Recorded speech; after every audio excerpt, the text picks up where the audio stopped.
Alright, so this is the first puzzle. Let's just scramble it up. Yes, this is how you turn. What am I doing with my life? Okay, let's just inspect.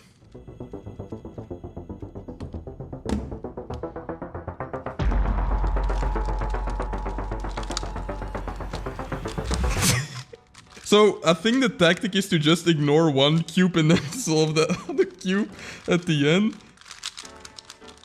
Well, that's actually 25 seconds for a cube, which is not that bad. I take it back. This is like the best thing I've ever seen.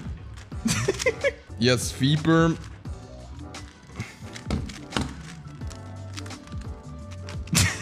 This cube is in the way. Okay. I'm almost done. I have a corner twist. I rate this puzzle 9 out of 10. I have to say I'm like pleasant. I'm so surprised.